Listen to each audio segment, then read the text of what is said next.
As we step into 2018 and as 2017 draws to a close, we have some very interesting questions.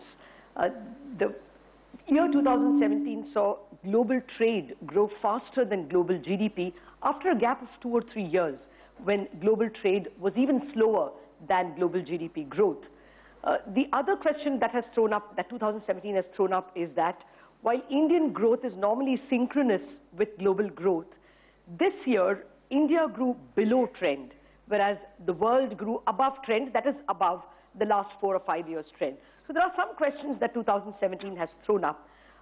We've got experts in global trade here and an expert on world economy and the Indian economy, so we start with some of those questions. Well, first, exactly that to you, Geeta. Indian growth has been below trend at a time when the global economy has grown above trend. Is this an aberration or is this a new normal? I think it's an aberration at this point. This is part of the consequence of a bunch of reforms that were undertaken in the last year that were disruptive, some in a bad way, some in a good way. But I think as these things iron out, I expect Indian growth to more closely mimic the global trends. Okay. So what's your estimate of global growth next year? Will it be better than this year? I mean, calendar 2018. Therefore, can we conclude that India will grow better next year than this year? I think India should actually grow way better than the growth rate of the world. It has a lot of potential. The expectation is that world growth will be slightly higher in the future than it was this past year, because advanced economies and emerging markets have been looking up. So this looks like a very promising year, 2018. Okay. Well, Mr. Rasquinha, Indian exports didn't show up as well as world trade grew. That's one of the paradoxes. Our exports always did well when global trade grew faster. This year, the average monthly run rate has been more like $20 to $21 billion. We did have one reading of 26 billion, but largely we have been really subpar. What would you attribute that to? See, I'd rather than looking at monthly numbers which don't really give you a trend, if you look at it over a 5-year period, which gives you time to absorb innovations of the last 1 year or so, what has happened is you've really had a price effect. Your biggest export commodity 5 years ago was refined petroleum, which has dropped almost by half. Your biggest import commodity 5 years ago was also crude petroleum, which has dropped by more than half. What you're seeing is really a price effect, because the price of the underlying crude petroleum has dropped. The price of refined petroleum products has also dropped. If you adjust for those two, you'll find it accounts for almost the entire difference, the fall in exports from FY 2013 to FY 2017. So if you look at quantities, I suspect, I don't have the data, but I suspect you won't find that much of a change. No, I have the data. The quantities, as you say, import and export are affected by crude prices. But I'm not looking at that. If you look at year-to-date export performance, and the year's almost run out, and if you compare it to last year, there is definitely a slowdown in exports, especially at a time when global trade has grown, global economy, destination countries have grown faster. Therefore, do you see a problem? A small issue here. Take our top 5 exports today: gems and jewelry, textiles, chemicals, what would that be? Agricultural products and petroleum products. All 5 are commodities. In none of our top 5 are we price setters. We are price takers, which means we are really responding rather than being proactive. Factor this in with the rupee appreciation over the last year or so. It went from about 67.5 in March 17. It's about 64.5 right now. So you are having an asymmetric effect, and this is probably going to poach on Geeta's territory and what she just now spoke. But if you look at Indian exporters, it's asymmetric. Because you are price takers rather than price setters, when the rupee depreciates, there's little or no benefit from a practical point of view, leaving aside the theory. Because very frankly, if you're selling, and you're selling commodities, you're selling, let's say, textiles to Walmart, your Walmart buyer is going to say, hang on, you've got a nice windfall from the rupee depreciation, you better share part of that with me. Conversely, when the rupee appreciates like it has over this year, don't expect that Walmart buyer to share any part of it. So it's actually your rupee strength which is also hurting Indian exports. Okay. Well, would you agree, Mr. Malik? Actually, in textiles, even the latest month, October, when exports actually grew much better than they did in September, you did see exports of textiles contracting. Ready-made garments have been contracting for several months now. Would you therefore hold rupee appreciation as the culprit? Rupee appreciation has definitely been a contributing factor. But much more than that, actually, I think the way the trade blocs have been performing and the way access to market is being determined, that has been playing a very important role. Like, for instance, let's say the emergence of countries like Vietnam, Bangladesh and all on global scenario, with their preferential access to a lot of markets where India really has been out today because the trade blocs have not worked in that way or because they did not have access to those markets. In a whole lot of commodities, I think India is losing out, primarily because it is not in a position to access the market. And India is today, I don't know whether it is design or it is because of the entrepreneurial initiatives, India is moving more towards more value-added engineering products, project exports, project execution, etc. And that trend is taking time to actually take place. I would agree with MD that essentially it is a short-term trend, yes.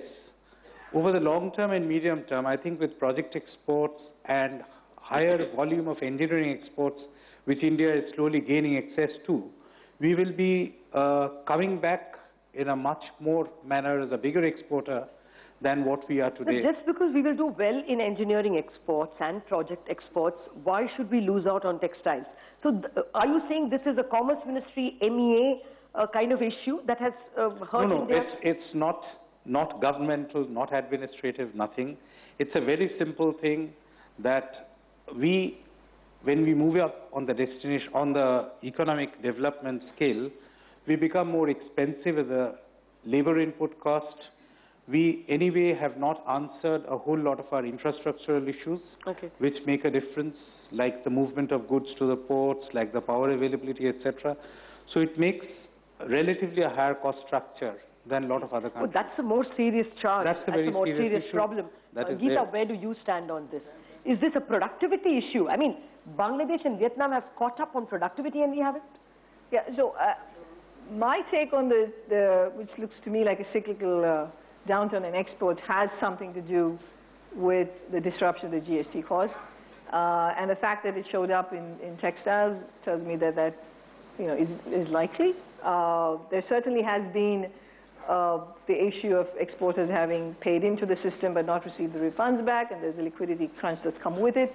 So I think that has been a factor. Bigger reason. Now, for the more kind of longer-term picture, it's absolutely true that India is not looking very cost-effective relative to Bangladesh and Vietnam, and that has to be addressed. And I don't think the value of the rupee in and of itself is going to be such a major driver of how India's exports grow. But is it that India's been edged out of trade blocs? Any view on that? Well, I mean, that's for India to kind of edge itself back in. I mean, they should be involved in these trade pacts. I mean, if it's in their benefit, they should be absolutely doing that. Well, I'll just complete the conversation with getting your comments. Would GST have been the bigger disruptor rather than dollar? Would GST? No. See, any country, if you look at the global experience, there have been several countries which have implemented GST and all of them have suffered disruptions. GST it's an entirely different workflow, it's a different mindset. There are huge challenges. There's a liquidity problem, as Geeta was explaining. Temporary, though. Temporary. Separate, yes. But and I think the point came out when Geeta was differentiating between short-term and long-term effects. In the short term, yes, you are seeing a disruption. In the long run, you're going to have greater compliance, you're going to have better revenue sources to the central government, you're going to have better data availability. So it's undoubtedly a medium-term and a long-term good. But I am interested in the short term as well. Is October, just a swallow, or I mean, is it definitely an improvement that we will see in Indian exports? I wouldn't just say that just October shows the trend. October definitely doesn't show the trend. Just as much as there were aberrations in a lot of Julys and Augusts, there could have been aberrations in October. Yes. See, a very fundamental point which Professor Gopinath points out, and that is important, is GST at least has been a disruptor essentially because the system is not yet streamlined the way the working capital flow operates. companies or exporters have been forced to work with a larger inventory and larger holdings, which has resulted in higher cost of production. So not only the labor productivity, also maybe the overall cost, because the interest overheads and all have also gone up, which might have made our exports outpricing other exports or more expensive. Strangely, actually, last year was, the last 12 months have been the years when we have actually controlled inflation, we thought. But in any case, would you say 2018 is a better year for exports? Yeah, 2018, I definitely look forward to a much better year. And my confidence comes from two sources. One, as I said earlier, I'm a very favorite believer that, yes, Indian exports in future would mean more of knowledge content, more of engineering skills content. So we are increasingly penetrating the market. From my desk in Exim Bank, I see that. The other thing is that GST would automatically also become much more streamlined, leading to lower inventory holdings, lower cost. Okay, just a quick question. Your exports would be better in 2018, you think? Absolutely.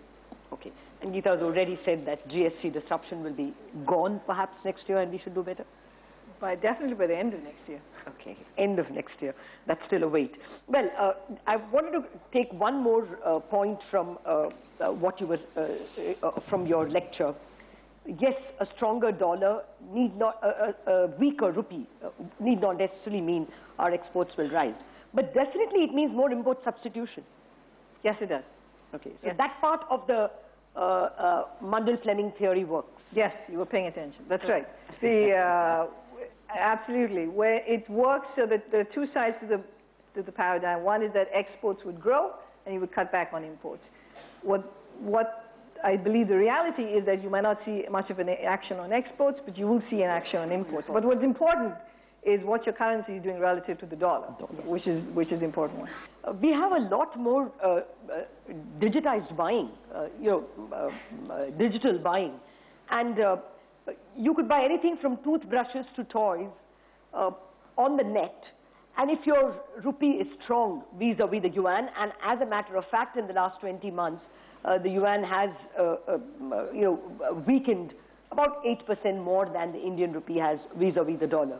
So would not that import substitution have happened? So again, I think what matters is what's happening to the rupee relative to the dollar at this point. Now, I know that China is trying to... What happens to the rupee vis-a-vis the dollar? What happens to the yuan vis-a-vis the dollar? And therefore, import substitution is possible. I think, yes, but again, and you said that because the rupee is stronger relative to the dollar, that should have an impact on import substitution, not just for goods from the US, but also from China. Okay. So a plea for weaker currency still holds. No, it doesn't hold. Okay, well, let me pose another question to you on the same issue. October 30th or 31st, at least that's when it was reported, the US Treasury was wondering whether they should impose the charge of currency manipulator on India. How would you react to that? I think it's crazy.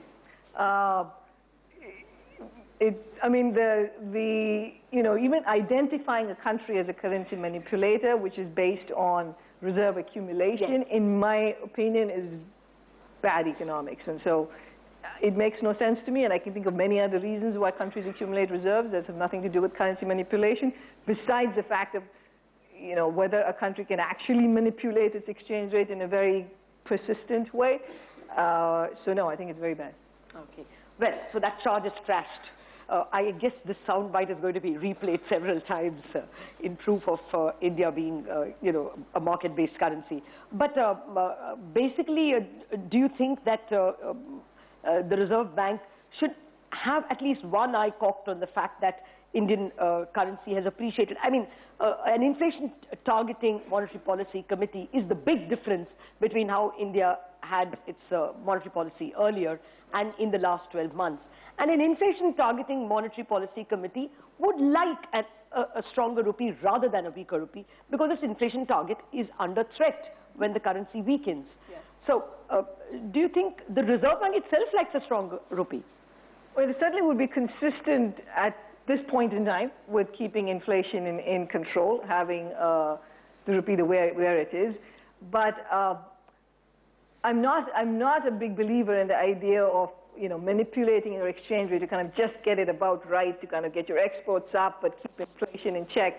it doesn't work so so perfectly. I think the idea of not having wild swings in the exchange rate, which is, I believe, what a central bank should worry about, that's the extent to which you should be worrying about the exchange rate, not so much about micromanaging whether I get the exports right and I get the... No, you may not get it right, but per se, because you have a monetary policy committee or a monetary policy that is inflation targeting, the Reserve Bank would be okay with a little bit of import substitution. That's not their big problem. They are going to be judged on inflation targeting. Well, that's fair. Absolutely. I think if you know, you're sitting right with the current numbers that you're looking at for inflation, and you want to think of what to do about policy, you cut rates, it's going to weaken the currency, that's just going to make your inflation worse. And so that is absolutely a concern. So it could have inadvertently increased import substitution. No, that's sound economics, so it makes sense.